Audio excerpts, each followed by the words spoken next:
تو رسول اللہ صلی اللہ علیہ وسلم نے فرمایا کہ جو کام اللہ نے کسی سے لینا ہوتا ہے اس کے مطابق اس میں موٹیویشن، استعداد اور اس کی ڈرائیو تخلیق کر دیتا ہے۔ اب آپ دیکھیں کہ یہ بات 100% سچ ہے، اور قرآن حکیم کی اس آیت کی وضاحت بھی ہو جاتی ہے کہ ما من دابۃ فی الارض الا هو آخذ بناصیتها، کہ زمین پہ ایسا کوئی ذی حیات نہیں ہے جسے ہم نے اس کے ماتھے سے نہیں تھام رکھا۔ اتفاق دیکھیے کہ ماتھے کے پیچھے فور برین ہوتا ہے، ڈیسیشن میکر ہوتا ہے، تو اس کا مطلب یہ ہے کہ ان آل پریکٹیکل لائف اللہ جس سے کوئی کام کرانا چاہے گا، خواہ سستی کا ہے یا ایکٹیویٹی کا ہے، اس کے فور برین کے کنٹرول کے ذریعے وہ کرے گا۔ ایک بچھو کی عادت یہ نہیں ہے کاٹنا، مگر جب اسے کاٹنا ہوگا تو اللہ اس کے اوپر جو کنٹرول ایکسرسائز کرے گا، اور جو معاملہ اور جس قسم کی ایک سانپ کے کاٹے سے اگر کوئی مرتا ہے یا ایک سانپ کے کاٹے سے اگر کسی ڈاکٹر کو ٹیکہ لگانا پڑتا ہے، تو یہ تمام اعمال اس طرح کے ہیں کہ خدا ان کو ارینج کرتا ہے، اس سے پیدا ہوتے ہوئے نتائج کو ارینج کرتا ہے، اور ان تمام نتائج کے اور فرائض کے مقاصد ہوتے ہیں، اور یہ کمپلیٹلی اللہ کے کنٹرول میں۔ سوال یہ پیدا ہوتا ہے کہ اللہ کس چیز کے لیے انسان کو آزاد چھوڑ دیتا ہے۔ اب دیکھیے میرا خیال یہ ہے، میں نے ایک دفعہ ڈک چینی کا بیان سنا، اس نے الجزائر میں فوج بھیجی تھی، کسی نے پوچھا کہ آپ نے غیر ملک میں فوج بھیج دی تو آپ نے کچھ ارینج کیا؟ تو انہوں نے کہا کہ ہم نے اتنی مکمل ارینجمنٹس کی ہیں کہ اگر ایک سپاہی کو اگر ایک سوئی کی ضرورت ہے تو وہ بھی ہم نے اس کے سامان میں ڈال دی۔ اب آپ خود غور کیجئے کہ آسمانوں سے ایک بالکل بے بس، مجبور، نا آگاہ ہستی کو اللہ نے زمین پہ بھیجنا تھا، کیا اس کو پورے بندوبست کے ساتھ نہ بھیجتا؟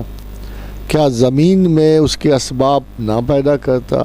کیا اس کے بال بچوں کے اسباب نہ پیدا کرتا؟ اگر ایک شخص خدا کے حضور جا کے یہ کہتا ہے کہ میرے مالک تو نے تو کچھ بھی نہیں کیا ہوا، رزق مجھے کمانا پڑا، بچوں کو پالنا پڑا، ماں باپ کی خدمت کرنی پڑی، مجھے کہاں فرصت ملی کہ میں تیرے مقاصد کی تکمیل کرتا، تو وہ سچا، وہ یقیناً سچا۔ اگر اس سے واقعی یہ کام اس نے خود کرنے ہیں تو پھر وہ سچا ہے، اور اللہ کا کوئی حق نہیں ہے اس کو سزا دینے میں، مگر ایسا نہیں ہے۔ اللہ کہتا ہے تم غلط کہتے ہو،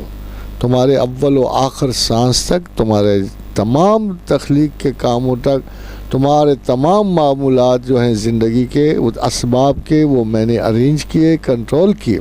اور جسے ہم جبر کہتے ہیں وہ زمان و مکان کو آپس میں جوڑنے کا نام۔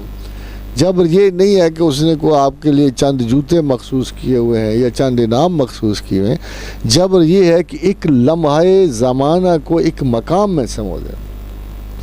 جیسے آج ہم یہاں بیٹھے ہوئے ہیں اور یہ بات چیت ہو رہی ہے، تو یہ مکان پہلے سے اسٹیبلش کیا گیا، آپ کا آنا اسٹیبلش کیا گیا، بات کرنا اسٹیبلش کیا گیا، اور پھر اس تمام چیز کے مقاصد پہلے سے تعین کر لیے گئے۔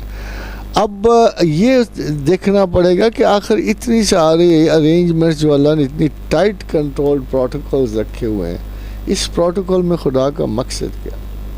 تو میں اس کو ایک مثال سے واضح کروں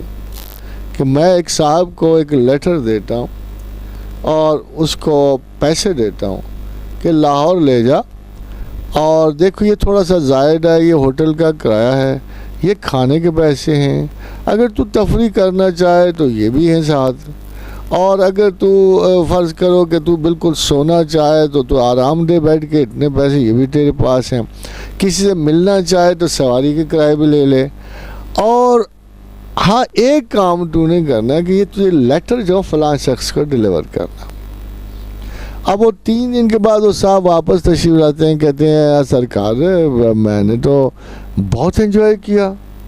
میں نے کھایا پیا، میں نے بڑی سیریں کی، میں نے باغ دیکھے، حسین چہرے دیکھے، بلکہ عطا اللہ کاظمی کے سفر نامے کی طرح میں رہا، تو وہ سارا کچھ جو کسی حالات میں ہوتا ہے وہ سب کچھ کیا۔ تو میں اسے کہتا ہوں یار very good you enjoyed well, what about the latter? تو وہ مجھے آگے سے کہ سرکار وہ لیٹر ڈیلیور کرنا بھول گیا ہوں۔ تو کیا خیال ہے آپ کا، میں کیا سوچوں گا اور میں کیا کروں گا؟ تو بات یہ ہے کہ پروردگار نے ساری سہولتیں، سارے اسباب، ساری ہوٹلنگ مہیا کرنے کے بعد انسان کو کہا کہ تو نے اس تمام سفر میں ایک لیٹر ڈیلیور کرنا،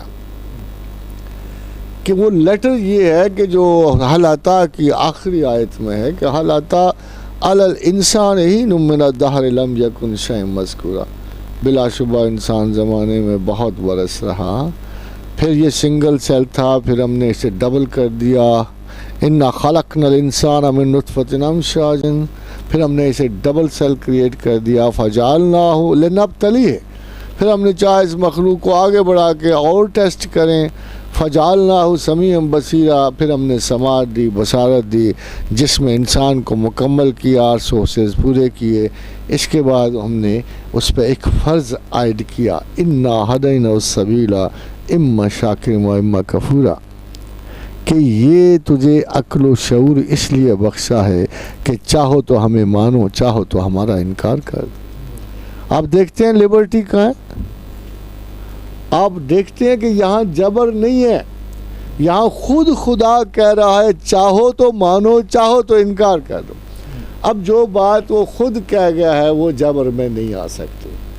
یہ جو آپ کو اس نے آزادی دے دی کہ چاہو تو مانو، چاہو تو، یہی آپ کا چوائس ہے۔ اب آپ قبر کے دہانے پہنچ گئے، وقت اللہ میاں کے حضور پہلا سوال کیا جاتا ہے من ربک کا، آپ آئے ماشاءاللہ ویلکم، زندگی گزار آئے، جو کھانا تھا کھایا، جو پینا تھا پیا، جو انجوائے کرنا تھا انجوائے کیا، جو محنت کرنی تھی محنت کی۔ What about God? What about the latter? من ربک کا، اس عرصہ حیات میں جو آپ نے زندگی پہ گزارا، مجھے بتائیے کہ آپ کا رب کون تھا؟ اور آپ بھول جاؤ، کنفیوز ہو جاؤ، آپ کہیں سنا تھا، لوگ کہتے تھے، روایت تھی، میں کو اس کے بارے میں زیادہ سیریسلی سوچ نہیں سکا۔ تو اللہ کہتا ہے کہ بے شک میرے بندے نے جھوٹ کہا، اس نے اپنے بنیادی مقصد حیات کو نگلیکٹ کیا، اس نے میری دی ہوئی ہر نعمت کو انجوائے کیا، اینڈ فائنلی اس نعمت کے بدلے جو اس نے لیٹر ڈیلیور کرنا تھا نہیں کیا۔ یہ خلاصہ انسانی جبر و قدر کا۔